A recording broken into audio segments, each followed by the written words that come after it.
आपने देखा होगा कि बहुत सारे लोग बहुत सारी चीज़ों में अच्छे होते हैं। अरे अच्छे क्या, बेस्ट होते हैं, ऐसा कहे तो भी गलत नहीं होगा। हमारी मीनाक्षी भी कुछ उन्हीं लोगों में से थी जो हर काम में संपूर्ण थी। उसके ससुराल में उसका बड़ा नाम था। चाहे वो खाना बनाने की बात हो, सिलाई कढ़ाई बुनाई हो, या फिर किसी और काम की बात हो, वो सब में आगे रहती। मीनाक्षी के 2 बेटे थे, प्रकाश और मल्हार। इसलिए उसकी इच्छा थी कि उसकी दोनों बहुएं भी बिल्कुल उसके जैसी हो। लेकिन जब बड़े बेटे की शादी हुई तो हीना के गुण कुछ अलग थे। अरे हीना बहू, आज तेरी पहली रसोई थी और आज ही तूने दूध की बर्बादी कर दी। सॉरी माँ जी, वो मेरा ध्यान नहीं रहा और दूध उबल गया। मैं अभी साफ कर देती हूँ। ऐसा कैसे ध्यान नहीं था तुम्हारा? अरे नई बहुएं घर में आकर पूरे घर को संभाल लेती है और तुमने तो आकर पहले ही रसोई में नुकसान कर दिया। मैं आगे से ध्यान रखूंगी माँ जी। और ये क्या बनाया है? वो आपने कहा था ना माँ जी कि आज मेरी पहली रसोई है तो कुछ अच्छा सा बनाओ। हाँ तो दो तो तुमने खराब कर दिया, मतलब मीठा तो बनने से रहा। और ये जो तुमने आलू मटर की सब्जी बनाई है वो भी आधी कच्ची है। अरे क्या कर रही थी इतनी देर से तुम रसोई में? वो माँ जी मैं, लगता है जैसा मैंने सोचा था वैसे तुम बिल्कुल नहीं हो। तुम्हें पता है मैं खाना बनाती थी ना तब तो आस पड़ोस के लोगों के घरों तक खुशबू आती थी। आजकल की लड़कियां तो फोन देखकर ही सब सीख जाती हैं। ऐसे मैं तुम्हें 36 बहुएं दिखा सकती हूँ जो घर की रसोई को ऐसे संभालती है जैसे तुम घर घर खेलती थी बचपन में। कहो दिखाओ। नहीं माँ जी, मैं कोशिश करूँगी कि अब से सब कुछ ध्यान से और अच्छे से करूँ। हाँ वो तो तुम्हें करना ही पड़ेगा, वरना मेरा नाम तो मिट्टी में मिल जाएगा। जी माँ जी। हीना दिल की बात साफ थी, लेकिन उससे काम में हर वक्त कोई ना कोई गलती तो होती ही रहती थी, जिसके चलते मीनाक्षी के ताने कभी खत्म होने का नाम ही नहीं लेते थे। अरे आप क्या तोड़ दिया हीना? वो माँ जी, मुझसे कांच का बॉल टूट गया, सॉरी। हे भगवान, जब से घर में आई है तब से इतनी चीजें तोड़ चुकी है कि इसमें किसी और का नया घर बस जाता। कभी कभी तो मुझे लगता है तुम ये सब जानबूझकर करती हो, है ना? नहीं नहीं माँ जी, वो मुझसे पता नहीं क्यों ये सब गलतियाँ हो जाती हैं। मैं कुछ भी जानबूझकर नहीं करती हूँ। तुम्हें पता है मैं तुम्हें ऐसी 36 बहुएं दिखा सकती हूँ जो आंख बंद करके काम करती है, फिर भी मजाल है जो एक गिलास टूट जाए। पता नहीं मेरे नसीब में ही ऐसी तोड़ फोड़ वाली बहू क्यों लिखी थी। सॉरी माँ जी, आगे से मैं ध्यान रखूंगी। तुम्हारी शादी को 1 साल हो गया है, अब तक तुम रसोई संभाल नहीं पाई हो। अब मैं तुम्हें घर की जिम्मेदारी कैसे दे दूं? हाँ, घर का राशन, घर की सब्जियां, सिलाई, इतना कुछ है, वो कब सीखोगी? माँ जी मैं धीरे धीरे सब कुछ सीख जाऊंगी। इस जन्म में तो मुश्किल है भाई तुमसे कुछ भी होना। अगले जन्म में मैं नहीं चाहती कि तुम मेरे घर की बहू बनो। सॉरी माँ जी। बस अंग्रेज चले गए और ये सॉरी छोड़ गए। जब देखो सारी माँ जी करती रहती है। चल अब ये कांच के टुकड़े साफ कर फटाफट। हीना की शादी को 1 साल हो चुका था, लेकिन अभी तक उसने अपनी सास के मन में अपने लिए जगह नहीं बनाई थी। बनाती भी कैसे? आखिर मीनाक्षी ऐसी 36 बहुओं को जो जानती थी, जो हीना से काम में और हुनर में 10 गुना बेहतर थी। तुम्हें कहा था ना कि तकिए के कवर सिल देना। ये क्या किया है? ना सही ढंग से सिला है, ना कोई डिजाइन, ना कोई फूल पत्ती बनाई है। ये ऐसे कवर बिछाएंगे हम घर में? माँ जी मैंने अभी अभी सिलाई सीखी है, कुछ वक्त में सीख जाऊंगी मैं। अरे क्यों डांट रही है मीनाक्षी बहू को? अभी अभी तो उसने सिलाई करना सीखा है, उस हिसाब से तो ये काफ़ी अच्छा है। अरे देवकी, मैं तुझे ऐसी 36 बहुएं दिखा सकती हूँ जिन्होंने अभी अभी सिलाई सीखी है और इतनी बढ़िया ड्रेस बनाती है कि पूछो ही मत। लेकिन एक ये है, शादी के इतने साल बाद भी एक तकिए का कवर बनाना नहीं आया। बोलो, मैं जब सिलाई करती थी ना तब बड़े बड़े डिज़ाइनर पीछे हट जाते थे। हाँ लेकिन ये भी इतना बुरा नहीं है मीनाक्षी। बुरा नहीं है? अरे बहुत बुरा है ये। ऐसे कवर तो मैं झाड़ू पोछे में भी इस्तेमाल ना करूं।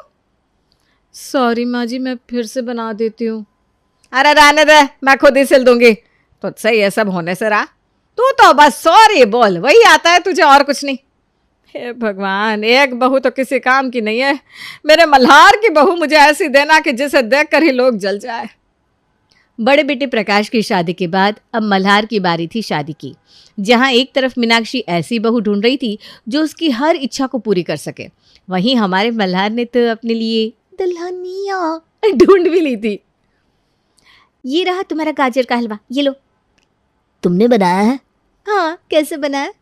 अरे ये तो सच में बहुत अच्छा है। क्या स्वाद है इसका। तुम तो ऐसे कह रहे हो जैसे आज से पहले तुमने कभी गाजर का हलवा खाया ना हो। अरे खाया तो बहुत बार है, लेकिन इतना स्वाद नहीं खाया। मेरी भाभी है ना, थोड़ी भोली है। उनसे कुछ ना कुछ गलती होती रहती है, कभी कुछ ज़्यादा पड़ जाता है, कभी कुछ कम। अच्छा तो कोई बात नहीं, शादी के बाद मैं तुम्हारे लिए खाना बना दिया करूँगी और तुम्हारी भाभी को भी आराम मिल जाएगा। अरे उन्हें आराम नहीं मिलने वाला। जब देखो तब माँ उन्हें कुछ न कुछ सिखाती रहती है और इसीलिए हमेशा वो डांट भी खाती रहती हैं। अरे ऐसा है तो तुम्हें लगता है कि तुम्हारी माँ मुझे पसंद करेगी? हाँ हाँ बिल्कुल करेंगी। उन्हें ऐसी बहू चाहिए जो उनकी तरह हर काम में होशियार हो। अरे ये क्या बात हुई? हर कोई हर काम में होशियार नहीं हो सकता है मल्हार। और देखो अगर मुझे बाकी के काम ठीक से नहीं आए तो वो मुझे तुमसे शादी नहीं करने देंगी। तुम ऐसा कह रहे हो क्या? अगर वो ना भी करेगी तो मैं उन्हें मना लूँगा, लेकिन शादी तो मैं तुमसे ही करूँगा निवेदिता। तुम्हारी बातों से लग रहा है कि तुम्हारी माँ को मनाना बहुत मुश्किल होगा। निवेदिता का अंदाज़ा सही था। मल्हार और निवेदिता के बारे में जानकर मीनाक्षी बहुत ज़्यादा नाराज़ हो गई थी मल्हार से। अरे ऐसे 36 लड़कियां लाइन लगाकर खड़ी है तेरे आगे, तुझे क्या दिखा है उसमें ऐसा जो उसी से शादी करनी है तुझे? माँ मैं निवेदिता से प्यार करता हूँ और प्यार कुछ देख कर नहीं होता, बस हो जाता है। ये फिल्मी बात है ना मेरे साथ मत कर। प्यार व्यार शादी के बाद सब दूर भाग जाता है, सिर्फ गुण और हुनर ही काम आता है। तू देख रहा है ना हीना कैसी है, एक काम उससे ढंग से नहीं होता। तू क्या चाहता है कि मैं दूसरी वाली भी ऐसी ही ढूंढूं? माँ निवेदिता हर काम में अच्छी है, पढ़ी लिखी है, अच्छा खाना भी बना लेती है, और क्या चाहिए आपको? ये सारे गुण तो शादी के बाद पता चलते हैं बेटा। माँ एक बात सुन लीजिए, मैं शादी करूँगा तो निवेदिता से, वरना मैं कभी शादी नहीं करूँगा। और मल्हार की जिद के आगे मीनाक्षी को झुकना ही पड़ा। वो निवेदिता और मल्हार की शादी के लिए तैयार हो गई। लेकिन शादी के बाद मीनाक्षी जैसे हीना के साथ थी वैसे ही निवेदिता के साथ भी बर्ताव कर रही थी। लेकिन हमारी निवेदिता कहाँ किसी से कम थी। मल्हार तो कह रहा था कि तुम बहुत अच्छा खाना बना लेती हो, तो चलो आज बना दो, फिर देखते हैं कितना अच्छा खाना बनाती हो तुम। बताइए ना माँ जी क्या बनाना है खाने में? तुम्हें देख कर लगता तो नहीं कि तुम्हें ज़्यादा कुछ आता होगा। वैसे जो भी आता है बना दो, और क्या। वैसे आपको देखकर लगता है कि आपको हरी मिर्ची जैसा तीखा खाना ही पसंद होगा माँ जी, है ना? आप चिंता मत करिए, मैं आपके लिए वैसा ही खाना बना देती हूँ। क्या? हाँ, आपकी ज़बान को देखकर ऐसा ही लग रहा है। तीखा खाना पसंद है ना आपको? बताइए। तुम्हें देखकर यही लग रहा है कि तुम तीखी मिर्ची हो। अब खाना बनाओगी कि बस बातें ही बनानी आती है? पता नहीं इसे कैसे पसंद कर लिया मल्हार ने, इसके जैसी 36 मिल जाती उसे। चलिए भाभी रसोई में चलते हैं। तुम्हें माँ जी से डर नहीं लगता? वो नाराज होकर गई है यहाँ से। अरे भाभी डरना कैसा, वो चुड़ैल थोड़ी ना है जो हमें खा जाएंगी। हाँ बातें वैसी कर लेती है लेकिन सच में थोड़ी ना खा जाएंगी। तुम सच में वैसी हो जैसा मल्हार बता रहा था। आप भी ना बात बोलिए भाभी, सच में। चल अब खाना बना लेते हैं, वरना माँ जी और भी ज़्यादा गुस्सा हो जाएंगी। आप मुझे सामान देती जाइए, मैं खाना बना लेती हूँ। हीना और निवेदिता रसोई में हंसी खुशी खाना बना रही थी और सारा खाना बन भी गया। तुमने तो सच में बहुत अच्छा खाना बनाया है निवेदिता, मैं तो इतना सब कभी नहीं बना पाती। भाभी आपने रोटियां बना दी, रायता बना दिया, सारा सामान भी आप ही ने दिया है, आधा काम तो आपने कर दिया। अब मुझे बस गरम मसाला दे दीजिए, मैं सब्जी में डाल देती हूँ। हाँ हाँ अभी देती हूँ। हीना गरम मसाले की डब्बी ला रही थी कि बाहर से मीनाक्षी की आवाज़ आती है, अरे खाना बना कि नहीं? और हीना के हाथ से डब्बी छूट जाती है। हे भगवान, अरे सत्यानाश हो हीना, कब सीखेगी तू ठीक से काम करना? सॉरी माँ जी। अब गलती करो सॉरी बोलो, यही तो काम है तेरा, है? कोई बात नहीं भाभी, मैं साफ कर देती हूँ। और माँ जी सारा खाना बन गया है, आप चलिए हम दोनों टेबल पर खाना लगा देते हैं। निवेदिता ने देखा कि मीनाक्षी से हीना काफ़ी डरी डरी सी रहती थी, जिसके चलते ही उससे काफ़ी सारी गलतियां होती थी। कोई बात नहीं भाभी, होता है। मेरे साथ तो हर बार ही होता है, पता नहीं मेरे हाथ क्यों कांप जाते हैं। अरे कोई बात नहीं, आप टेंशन मत लीजिए, चलिए आइए खाना खाते हैं मिलकर। सब लोग खाना खाते हैं और सबको खाना बहुत ही पसंद आता है। खाना तो सच में बहुत अच्छा बना है। थैंक यू भैया। माँ मैंने कहा था ना निवेदिता बहुत अच्छा खाना बनाती है। अब ठीक ही है, वैसे इस हिना से तो अच्छा ही है। माँ जी, भाभी ने मेरी बहुत मदद की है सच में। वो अपनी मदद कर ले, वही बड़ी बात है। मैं ऐसी 36 बहुएं दिखा सकती हूँ जो तुम दोनों से कई गुना बेहतर खाना भी बनाती है, और वो भी बिल्कुल कम वक्त में। खैर छोड़ो, मेरी तो किस्मत ही खराब है। माँ जी की बातों को छोड़िए भाभी, आइए खाना खाते हैं।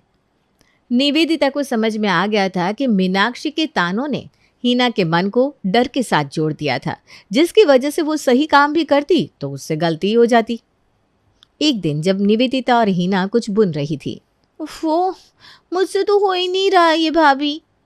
देखो इसे ना ऐसे करते हैं, इससे तुम आसानी से टोपी को बुन पाओगी। अरे वाह भाभी, आपने तो मुझे बहुत आसान तरीके से सिखा दिया। मुझसे ना कब से नहीं हो रहा था ये। मैंने ये शादी के पहले सीखा था। सोचा था शादी के बाद सबके लिए टोपी बनाऊंगी, लेकिन पता नहीं क्यों मुझसे कोई काम ठीक से होता ही नहीं। भाभी, जहाँ तक मैंने आपको देखा है आपको हर काम आता है, आप ऐसा क्यों सोच रही हैं? ऐसा नहीं है, मुझसे कई सारी गलतियाँ होती रहती हैं। किसी भी काम को मैं ठीक से नहीं कर सकती हूँ, तभी तो माँ जी मुझसे हमेशा ही नाराज़ रहती हैं। भाभी, माँ जी को तो खुद के अलावा और कोई भी सही नहीं लगता, लेकिन आप बहुत अच्छी हैं हर काम में। बस आपके अंदर का जो डर है ना, उस वजह से आपसे गलतियाँ होती है। एक बार आप अपने आप पर भरोसा करके देखिए, सब कुछ आसान हो जाएगा। लेकिन माँ जी का क्या? ऐसा कोई नहीं है जो दुनिया में परफेक्ट है भाभी। अरे मैं तुम दोनों को ऐसी 36 बहुएं दिखा सकती हूँ जो हर काम में होशियार हैं और परफेक्ट भी हैं। ठीक है, अगर ऐसी बात है तो दिखाइए। चलिए 36 नहीं, बस कोई एक आधी दिखा दीजिए जो हर काम में परफेक्ट हो। चलिए हम दोनों चलते हैं आपके साथ। हैं? अरे ये अगली गली वाली सुषमा की बहू बिल्कुल परफेक्ट है। अच्छा, उससे तो साउथ इंडियन खाना ही बनाना आता है और कुछ नहीं, है ना?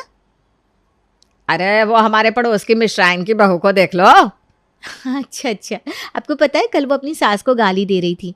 ऐसी बहू चलेगी ना आपको? अरे वो हमारी मौसी की बहू ज्योति, उसे ही देख लो कितनी अच्छी है।